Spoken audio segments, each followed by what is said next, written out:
what's troubling the country. America is not perfect, but I stand with the majority of Americans who believe we are still exceptional. The president remains at the White House today. Vice President J.D. Vance, though, heads to Texas to talk border security. In Washington, Doug Luzader, Fox News. All right, now to break it all down, joining us is political strategist Jacquie Jordan back here on the Live Zone. Always good to see you, Jacquie. Welcome back to the show. Hi, how are you? So much to talk about. Oh, boy, do we have a lot to talk about. Yeah, so much to talk about. You know, the first thing I hear with the criticism of Trump's speech, which I happen to think was really fantastic, was that it was so long. But that's what he does, is he lays it all out. He takes his time, and we've been watching rallies now for years, you know, some of them lasting for 3 hours. He also knows how to hold an audience.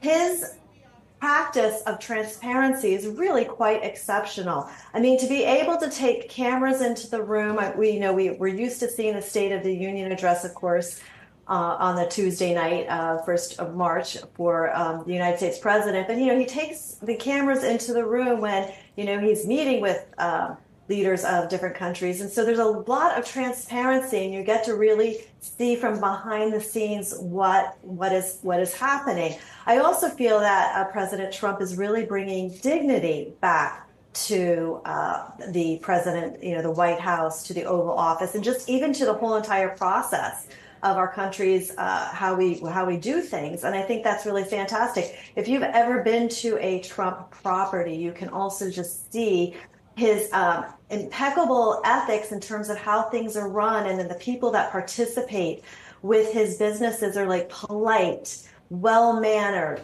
well-dressed, well-representative of professionalism. And I think that this is what he is restoring to this administration. And I think that's the grace and elegance that the First Lady is bringing back to the White House. And by opening up the White House and making it more public, these are the type of things that we're seeing with the administration. And even though it may be subtle and unrecognizable in the moment, you know, they're definitely making a stance on that.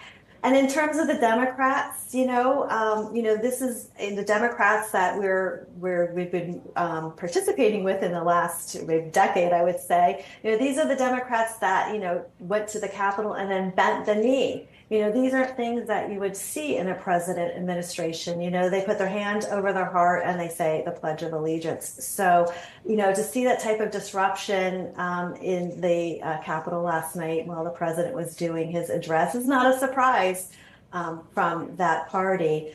The ladies wore pink because they are protesting women and children. But I think that you can just see both in President Trump's businesses and within his administration, he's done so much to elevate women. You know, you can see he's got to put Kelly Loeffler at the head of SBA. He's got Tulsi Gabbard in. The woman who runs his administration is a woman. So he definitely pushes women forward, and then he really makes children a priority. And it's also been the First Lady's initiative too, is they really take, they've got he's talking about death penalty for anybody who does crimes against children. So he's taking a very severe approach to it, as he talked about in his address last night, that they're no longer going to be able to transition minors, which is also protection of children. So the demonstration of wearing pink, is polite, it's nice. But I think that President Trump and his administration is really taking the lead on a lot of these issues. With regard to all of the events that unfolded last night, it was definitely a made-for-TV movement. We're going to move on to tariffs. In this case, let's talk tariffs. We know he was the host of The Apprentice. We'll talk tariffs, and more tariffs. Yet again, another made-for-TV moment. In this case, we know that Trump has imposed a number of tariffs on several countries, and as a result, those countries in return now imposing tariffs on the good old U.S. of A. Experts now warning those trade wars will raise prices for consumers. Jacquie, your take on this?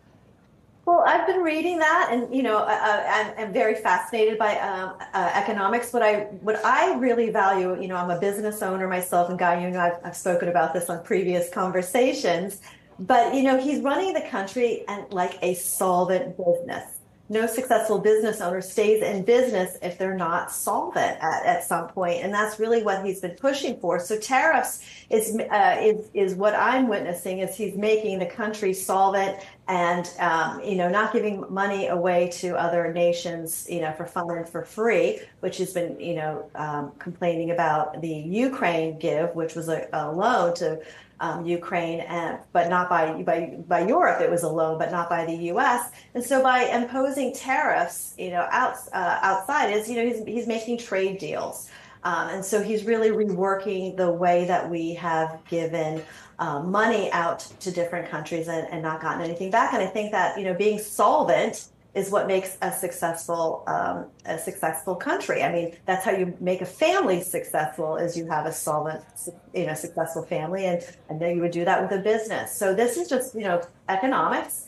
Black and white economics. It's very smart strategy, and there might be a consequence. I think I read that hot chocolate was from Canada will not be imported to the United States. So I think there's going to be some consequences. I don't think this is going to go without hitches or without maybe some discomfort in certain trades or certain, but I think that it's a really smart business tactic, because we cannot keep incurring $1 trillion deficit and running operation expenses at this level of loss, and be sustainable. If we're talking about women and children, this is something that we're going to be pushing forward down, kicking the can down to generations to come. And this is definitely something I wouldn't want to see future children and generations have to pick up that debt. Yeah, I think we can all agree with that. Jacquie, I got about 3 minutes left now. I want to make sure I get to these last two questions, one of which happens to surround more layoffs on the way for the Internal Revenue Service, which is reportedly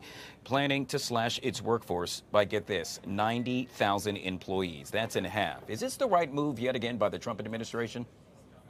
Oh, heck yes. Heck yes. I think what he's doing is he's taken the burden of funding the federal government. And this is, I'm using just simplest terms, but taking the burden off of funding the federal government on the backs of the American workers, and he's putting it into the trade economy, and that's why we're seeing the tariffs. And to fund a policing department that then chases the individuals for their taxes. I think that all Americans, this is my metaphor, and I know we're short on time, Guy, but I've never been a fan of metered parking in cities for commerce. I feel like if you're going to pull up and park your car and go in and provide or do shopping at a retail service or a restaurant, you should be parked for free. Why are you being criminalized for participating? Now, of course, if you take advantage of it, that's different. And that's kind of what I always thought about income taxes. And of course, from a libertarian perspective, they would, of course, say that we've never had the right to tax our American citizens to begin with. So I think this is a great rewrite in economy, and I know many would agree with President Trump's plan. Jacquie, with regard to that comment about parking outside of a restaurant for free, with that, I say Jacquie for president. I agree with you. There you go.